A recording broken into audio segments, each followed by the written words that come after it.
Okay, in this video we'll look at managing multinational product lines. Basically, the first thing we've got to understand is what is meant by a product assortment.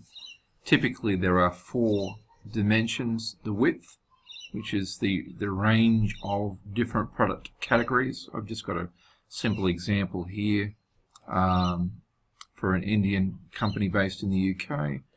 And then for each one of those, we've got chutneys, paste, sauces, breads. This is from their website. They consider them different types of products.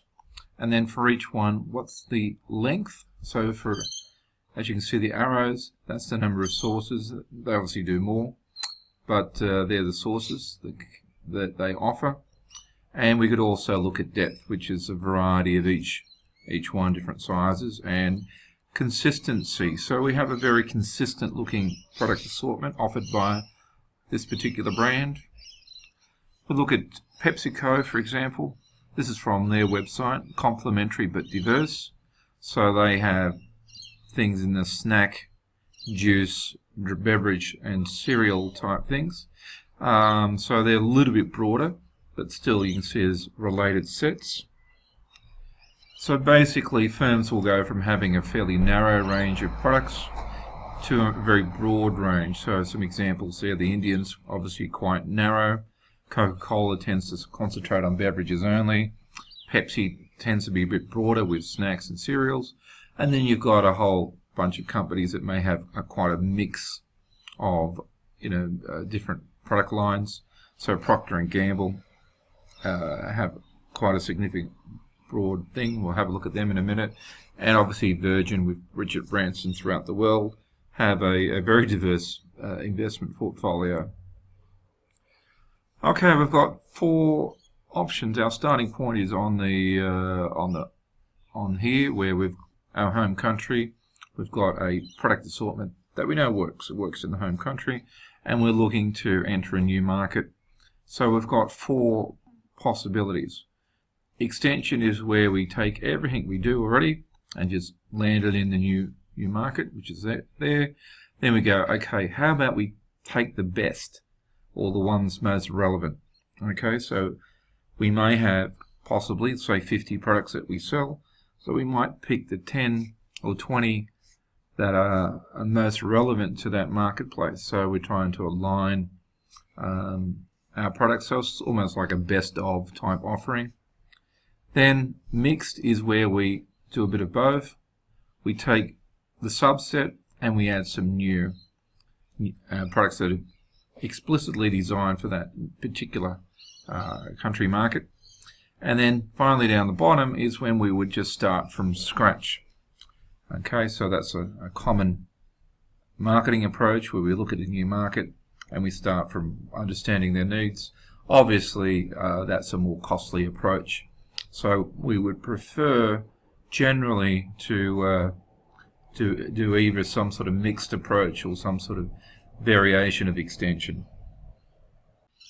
Here are the main factors that influence the approach to the product assortment internationally. Basically, organization structure. Centralized will stay here. If it's decentralized, we'll move in this direction. Obviously, competitive climate, we need to think about, do these products compete well? Which are our best products to gain advantage in a tough marketplace? How ambitious are we? Do we have a history of adapting, etc.? Obviously, local preferences are going to be a big issue. Very difficult to have extended products in the area of food and clothing and products that reflect some form of culture. Typically we need to be down here. History, I'll have a look at an example, but typically a lot of larger companies entering international markets use an acquisition strategy and get a mixed collection of brands and products as a result. And of course, what's the purchasing power, ability and the scope and the range of consumers in these marketplaces? So we're looking at a similar sort of economic level country, extension is probably fine, but if not, we need to look outside of that. So here's an example of an insurance company called Royal Sun Alliance, now RSA. This is a company I worked for a while ago. As you can see, they're UK based, but in Australia we had completely new products. There was no connection to the home market or the head office area, and being an insurance product, we had significant different environment and ways of doing business. So to transport products in insurance and probably banking as well makes very little sense. Here's an example of how acquisition can affect you.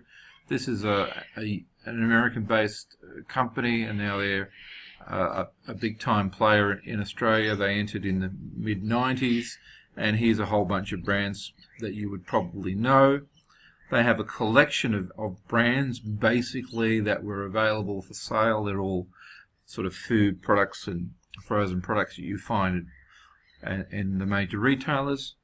So they're unusual set of products, I suppose. They weren't designed from scratch. They were just what was available at the time. Here are some of their brands that you should recognize. Okay, let's look at Procter & Gamble. I've just pulled this off Wikipedia, and here are their largest brands. They're over $1 billion each. As we can see, we're starting to see a broader collection of products. Obviously, we've got toothpaste, and then dishwashing, and then odor treatments, and they acquired Gillette a few years ago, baby products, beauty products, etc., and even some sort of medicine type products. So they've got a whole bunch of things. But what they're looking to do, this is like a centralized decision, is that because they've got so many brands, they're going to narrow its focus. This is from a media release from 2014. So they're going to narrow its focus. So they're going to get rid of, or as in sell off most likely, 100 or so brands. So this is a centralized decision that's going to have implications in some of their markets, and hence we get a whole mix of things happening. Here's is for Kellogg's, obviously the Special K. We know them as a cereal product. They've been around for a long time in terms of health, etc. But in various international markets, they're trying to move in more into the snack type thing. So cracker chips and little snack bags of mini breakfast bars, I suppose, something resembling a Pop-Tart, and of course some sort of beverage